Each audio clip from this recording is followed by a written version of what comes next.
Hey, good morning guys. Kunting trivia lang po about po sa Muntinlupa, Metro Manila. Ito po yung sa poblasyon Muntinlupa. Dito po kami dati naglagi.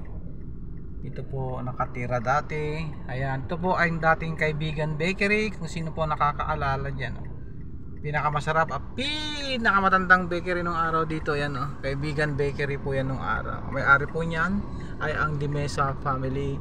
Yung lugar na yan noong year 80s po yan, mga bakante pa po yan, gasolina yan, lugar na yan. Ayan, dito lang. Ayan, yung lugar na yan, papunta po ng Laguna yan, Pasita, San Pedro, yan, Binyan. Ayan po, yung lugar na yan, bakante pa po yan noon.